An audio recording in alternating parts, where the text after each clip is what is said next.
Salut tout le monde et bienvenue sur Top du Pop. Aujourd'hui, on parle d'une série qui a tout explosé sur son passage, La Casa de Papel. On a tous rêvé de faire partie de cette équipe de braqueurs de génie, avec leur nom de ville et leur combinaison rouge. Bref, La Casa de Papel, c'est mythique. Mais vous pensez vraiment tout savoir sur la série? Préparez-vous, parce qu'on va plonger dans les coulisses et découvrir 10 choses que vous ignorez probablement sur La Casa de Papel. Accrochez-vous, ça va dépoter. Allez, on commence tranquillement avec une anecdote sympa. Vous saviez, vous, que le titre original de La Casa de Papel, c'est La Casa de Papel. Et oui, je vous assure, pas de secret caché, c'est de l'espagnol pur jus. En vrai, ça se traduit par la maison de papier, ce qui est assez logique quand on y pense. On parle d'une imprimerie de billets, donc de papier, et le lieu du braquage devient leur maison, leur QG. Heureusement, ils ont gardé La Casa de Papel, et franchement, on n'imagine pas un autre nom pour cette série culte. Allez, on passe aux choses sérieuses, parce que j'ai des secrets croustillants à vous révéler sur le casting de la série. On va parler casting, les amis. Prenez Álvaro Morte, alias le professeur. Figurez-vous qu'il a failli passer à la trappe. Apparemment, les producteurs n'étaient peut-être pas convaincus par son côté un peu trop gentil. Heureusement, il a eu droit à une deuxième chance, et là, boum! Il a captivé tout le monde avec son regard perçant et son charisme naturel. Et le plus fou, c'est que c'est pareil pour Itziar Ituño, qui joue l'inspectrice Raquel Murillo. Au début, les créateurs la voyaient plutôt dans le rôle d'une des braqueuses. Finalement, ils ont réalisé qu'elle avait le charisme et la prestance pour incarner une femme forte face à une bande de criminels. Franchement, chapeau bas au directeur de casting. On se retrouve maintenant pour parler du personnage le plus mystérieux, le plus intelligent, le plus badass de la série, le professeur. Bon, je vais pas vous spoiler son identité secrète, mais on va se pencher sur ses inspirations. Parce que oui, le professeur ce n'est pas juste un mec qui a décidé de braquer la banque un mardi matin en buvant son café. C'est un personnage complexe, travaillé, inspiré par des figures emblématiques. Déjà, on peut parler de son côté Robin des Bois. Souvenez-vous, le professeur, il veut redistribuer l'argent au peuple, faire tomber le système corrompu. Un vrai justicier masqué, mais avec un plan beaucoup plus élaboré que de voler aux riches pour donner aux pauvres. Ensuite, impossible de ne pas penser à Arsène Lupin, le gentleman cambrioleur. L'élégance, l'intelligence, les plans impossibles.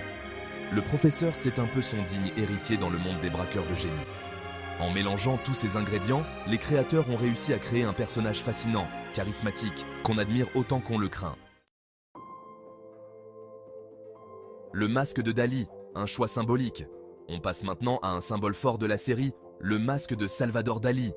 Dès qu'on voit ses visages allongés, ses moustaches fines, on sait qu'on va avoir droit à du lourd.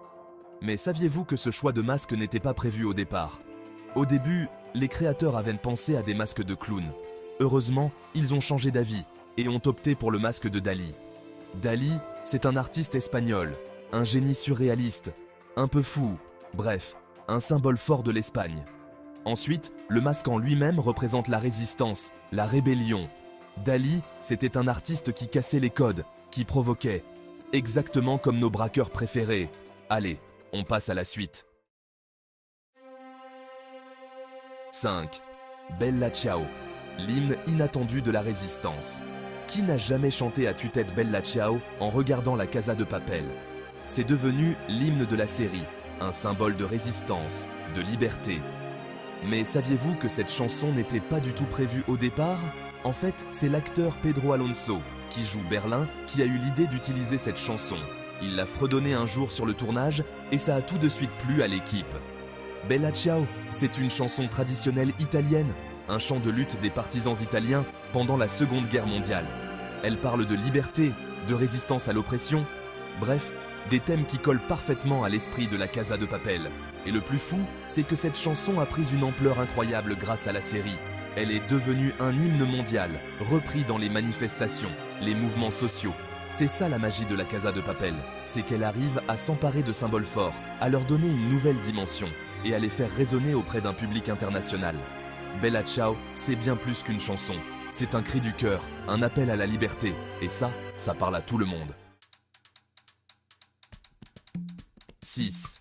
L'Espagne à l'honneur. on reste dans l'ambiance musicale avec un autre aspect important de la Casa de Papel, son identité espagnole. La série s'imprègne de la culture, de l'histoire, de l'âme du pays. Madrid comme décor principal, la capitale espagnole avec ses rues vibrantes, ses monuments historiques. Ensuite, il y a la langue, bien sûr. Entendre les personnages parler espagnol, et puis il y a des clins d'œil constants à la culture espagnole. Mais attention, la Casa de Papel ne se contente pas de surfer sur les clichés. La série aborde aussi des thèmes plus profonds, comme la crise économique, le chômage, la corruption. C'est pour ça que la Casa de Papel a su conquérir le cœur de millions de téléspectateurs à travers le monde. Accrochez-vous bien, parce qu'on va parler d'un truc assez rare dans le monde des séries, la fin.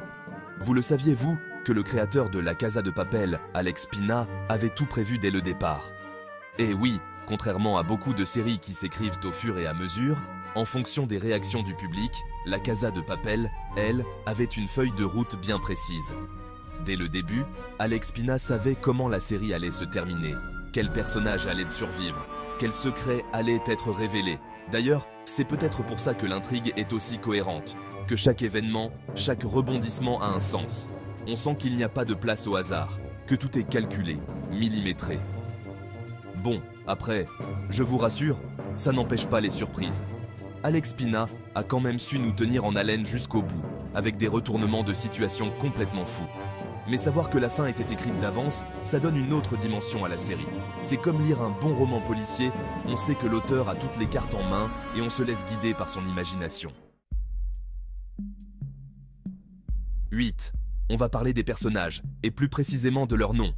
Parce que oui, dans la Casa de Papel, rien n'est laissé au hasard, même les noms des braqueurs ont une signification. Vous avez remarqué, ils portent tous des noms de villes. Tokyo, Berlin, Nairobi, Rio. Mais pourquoi ce choix? Déjà, ça permet de donner une dimension internationale à la série. Les braqueurs viennent de tous les horizons. Ils représentent une sorte de melting pot de culture, un peu comme la ville de New York par exemple. Ensuite, ça permet de créer une distance entre les personnages et leur véritable identité. En utilisant des noms de villes, ils se créent une nouvelle identité, une sorte de carapace pour se protéger.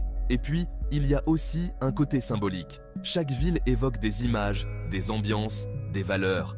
Par exemple, Tokyo, c'est la ville de tous les excès, de la démesure, de la folie, un peu comme le personnage de Tokyo dans la série. Berlin, c'est la ville de l'histoire, de la culture, mais aussi de la division, du mur, un peu comme le personnage de Berlin qui est à la fois charismatique et mystérieux. Bref, les noms des braqueurs ne sont pas choisis au hasard. Ils font partie intégrante de leur personnage, de leur histoire, de leur identité. Dix, on arrive à la fin de cette vidéo et je vous garde le meilleur pour la fin. Figurez-vous que la Casa de Papel, à la base, ça devait être un film. Et oui, vous avez bien entendu. Au départ, Alex Pina avait imaginé une histoire bouclée en 2 heures. Mais Antena 3 a décidé de changer son fusil d'épaule. Ils ont trouvé l'histoire trop prenante pour un simple film. Ils ont demandé à Alex Pina de transformer son film en série. Un pari risqué, mais pour la Casa de Papel, ça a été une bénédiction. La série a conquis le monde entier grâce à Netflix. Et voilà les amis, c'est déjà la fin de cette vidéo. J'espère que vous avez appris des choses sur la Casa de Papel, cette série qui a marqué l'histoire de la télévision. On a parlé du titre, du casting, des inspirations, des symboles, de la musique, de la culture espagnole, de la fin écrite d'avance, des noms de code, de l'écriture du professeur et de la transformation de film en série. Bref, on a fait le tour du propriétaire. Si vous avez aimé cette vidéo, n'hésitez pas à liker, à commenter, à vous abonner à la chaîne Top du Pop et à activer la cloche des notifications pour ne pas rater les prochaines vidéos.